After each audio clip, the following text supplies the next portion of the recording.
日本最大規模とされる指定暴力団山口組。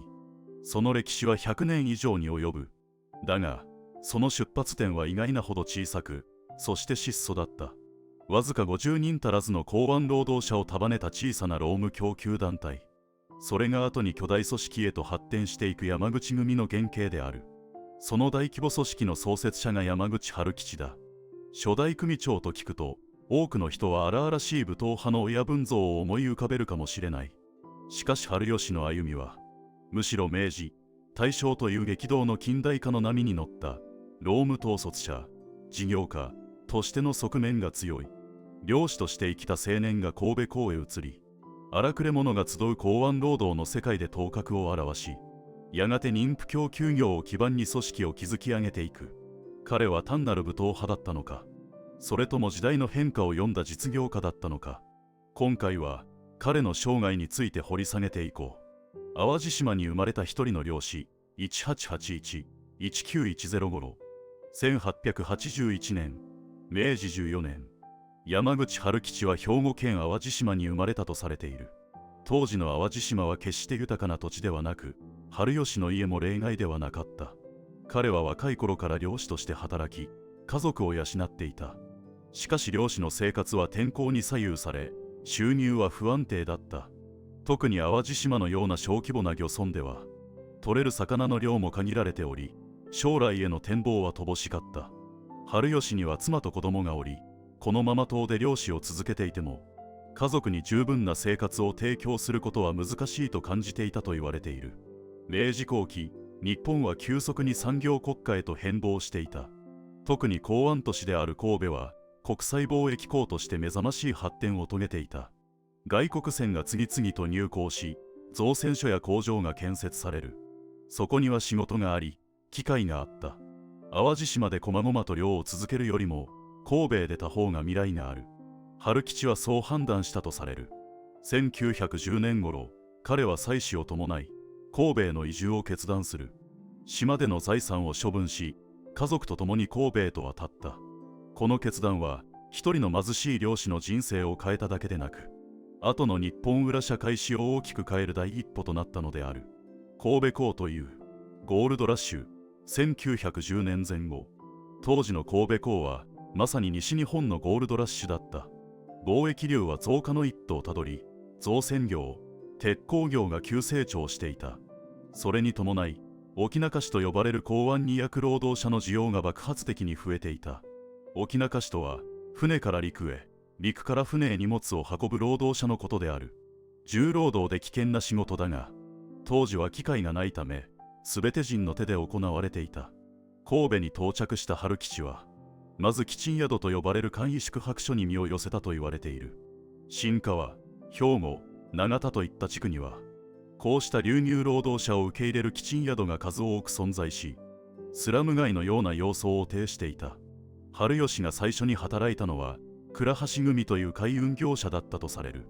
仕事は過酷だった。100キロを超える荷物を担ぎ、船と岸壁を往復する。雨の日も、風の日も、休むことは許されない。歩み板と呼ばれる細い通路。重い荷物を背負って渡るのは、常に転落の危険と隣り合わせだった。沖中市には3つの形態があった。常一足と呼ばれる正社員のような立場。部屋一足と呼ばれる15人から50人ほどのチームで働く常用労働者。そして雨足と呼ばれる日雇い労働者である。春吉は最初、日雇い労働者として港に立ち、手配師に拾われて日銭を稼ぐ生活から始めたとされる。しかし、春吉の才能はすぐに開花したと言われている。大柄な体格、持ち前の統率力、そして責任感の強い性格。荒くれ者たちの中で、春吉は自然とまとめ役となっていった。現場監督である崎森の目に留まり、ほどなくして部屋一足へとスカウトされたという。これにより仕事は安定し、日雇いのような不安から解放された。部屋一足のチームでは、危険な作業ゆえに仲間同士の連帯感が重要だった。ある雨の日、一人の一足が海に落ちたという出来事があったとされる。春吉は躊躇なく海に飛び込み、浮き輪を投げてもらって仲間を救助したと伝えられている。元漁師としての経験が生きた瞬間だった。この出来事で、春吉への信頼はさらに高まったと言われている。春吉は小頭、先森、そして組頭へと昇進していったとされる。港湾労働は単なる肉体労働ではない。大量の労働者を効率的に配置し、統制する。それには力だけでなく、信頼とリーダーシップが必要だった。春吉はその両方を兼ね備えていたとされる。大島秀吉との出会いと、裏社会への接近、1912、1914、神戸港を掌握していた有力者の一人が大島秀吉だった。運河の親分とも呼ばれたこの男は、港湾労務だけでなく、造船所の用心棒や各種利権に深く関わっていたとされる。1912年前後、春吉は大島秀吉と接点を持ち、その傘下に入ったと言われている。大島組の系譜をたどると、九州筑豊の炭鉱地帯から派遣されてきた労務管理者たちの流れに行き着くとされる。筑豊では吉田磯吉という親分が、川筋者と呼ばれる荒っぽい船頭たちを束ね、炭鉱労働者の管理を言っていた。この吉田の舎弟である富永亀吉が神戸に派遣され、その舎弟である石川京三、さらにその舎弟である大島秀吉へと続く。彼らは炭鉱で培った労務管理のノウハウを神戸港に持ち込んだと言われている。ここで重要なのが納屋制度という労務管理システムである。これは九州の炭鉱で発達したもので、労働者を納屋と呼ばれる宿舎に集め、親分子分の関係で管理する仕組みだった。労働者は納屋に住み、食事も提供される。その代わり、賃金からは宿泊費や食費が天引きされ、さらに納屋で開かれる博打で負ければ親分から金を借りる。こうして労働者は囲い込まれ、過酷な労働に従事させられたとされる。この納屋制度が神戸港では御座部屋という形で再現されていたと言われている。10畳から25畳ほどの部屋に15人から50人が詰め込まれ、端には薄い布団が積み上げられている。食事は常備されており、朝は冷や飯にたくあん、夜は温かい飯に油揚げといった質素なものだったという。部屋代として給料から天引きされ、残りは定期的に支払われた。そして夜には博打場が開かれることもあったとされる。春吉は大島組の下で、この労務管理の手法を学んでいったと考えられている。重要なのは、春吉がここで学んだのは暴力ではなく、組織力と経済力の重要性だったとされることである。労働者を束ねるには、恐怖だけでは不十分だった。信頼と仕事を提供する経済基盤が必要だった。春吉は武闘派というより、むしろ労務統率者として成長していったと言われている。春吉は大島秀吉から杯を受け、正式に舎弟となったとされる。これにより春吉は、大島組という後ろ盾を得た。神戸港での仕事は、この後ろ盾なしには成立しない状況だったと考えられている。山口組設立、50人からの出発、1915年。1915年、大正4年、春吉34歳の時、彼は大きな決断をする。約50人の翁家士を束ね、独自の組織として独立したのである。これが山口組の誕生だった。拠点は神戸市兵庫区に構えた比較的大きな一軒家であるとされる。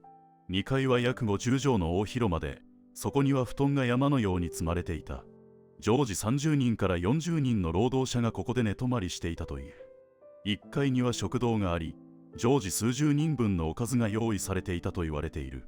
玄関先には、ヒノキの一枚板にひし形の中に、山口という文字をデザインした看板が掲げられたとされる。これが後に、山菱門として知られることになる。山口組の大門である。山口組の主な事業は妊婦供給業だった。港湾荷役はもちろん、神戸中央卸売市場の魚の運搬業務、川崎造船所や三菱造船所の船舶の錆落とし作業など、労働力を必要とするあらゆる場所に人を派遣したとされる。春吉はもともと港湾労働の世界で信頼を築いてきたため、仕事の依頼は絶えなかったと言われている。この段階での山口組は、いわゆる巨大暴力団ではなく、むしろ港湾労務会社に近い存在だったとされる。しかし組織には厳格な縦社会があり、親分子分の関係で統制が取れていた。春吉は寡黙で厳しい面もあったが、仲間思いで面倒見がよく、困った時には必ず助けてくれる親分として慕われたと伝えられている。春吉の発想は、当時としては画期的だったと言われている。江戸時代から続く幕都系のヤクザは、博打で収入を得ていた。しかし春吉は博打ではなく実業で収益を上げることを選んだとされる。公安労務という制業を基盤に組織を運営する。これが後に近代ヤクザと呼ばれるモデルの原型となったと評価されている。ただし春吉が完全に大島組から独立していたわけではないとされる。あくまで大島組の傘下にありながら自らの組織を運営していたというのが実態であると考えられている。しかしその勢いは凄まじく、やがて大島組に匹敵するほどの存在感を放つようになっていったと言われている。近代ヤクザの方が労務足す工業へ。大正期、公安労務だけでは収益に限界がある。春吉はそう考えたと言われている。そこで目をつけたのが興行事業、特に浪曲と相撲だったとされる。浪曲とは三味線を伴奏に独特の節で物語を語る芸能である。大正時代、浪曲は庶民の娯楽として絶大な人気を誇っていた。当時の娯楽の王者といえば浪曲だったのである。春吉は神戸新海地で劇場を経営していた神戸市議会議員福森章太郎に接近し、その紹介で浪曲界に食い込んでいったとされる。最初は劇場の用心棒家業から始まったと言われている。当時の劇場では観客が騒いだり暴れたりすることがしばしばあった。こうした不ずりを抑えるのが用心棒の仕事である。春吉の組員たちは劇場に詰め、トラブルが起きれば即座に対処したという。この用心棒家業は劇場だけでなく居酒屋などにも広がっていったとされる。やがて春吉は用心棒だけでなく浪曲興行そのものに携わるようになったと言われている。人気浪曲師を呼び興行を仕切る。チケット販売、会場設営、警備、すべてを山口組が取り仕切った。浪曲興行は大きな収益源となったとされる。相撲興行にも積極的に取り組んだと伝えられている。春吉は力士を応援し相撲興行を手掛けたという。現存する春吉の写真の一つには横綱玉錦三右衛門と並ぶ姿が写っているとされ、これは相撲興行の際に撮影されたものと考えられている。興行事業への進出は春吉に新たな人脈をもたらしたと言われている。市議会議員、興行主、芸能関係者、つまり表社会との接点である。これは重要な戦略だったとされる。裏社会だけに閉じこもっていては組織の成長に限界がある。しかし表社会と結びつくことでより大きな経済圏にアクセスできる。春吉が目指したのは経済基盤を持つ組織だったと考えられている。公安労務、運搬業、造船下請け、そして興行、複数の収入源を確保する構造は単なる幕徒組織とは一線を画していたとされる。春吉は裏社会の人間でありながら表社会でも影響力を持つ。その二面性こそが山口組の強みとなっていったと評価されている。これこそが近代ヤクザの方がだったとされる。暴力だけに頼るのではなく経済活動を基盤とする。裏と表を巧みに使い分ける。この手法は後の山口組に受け継がれ組織拡大の原動力となったと言われている。構想と評価の分岐、実像はどこにあるのか。春吉の歩みは決して平坦ではなかったとされる。神戸港の利権をめぐる対立は激しく、特に本家筋である大島組との関係は次第に緊張していったと言われている。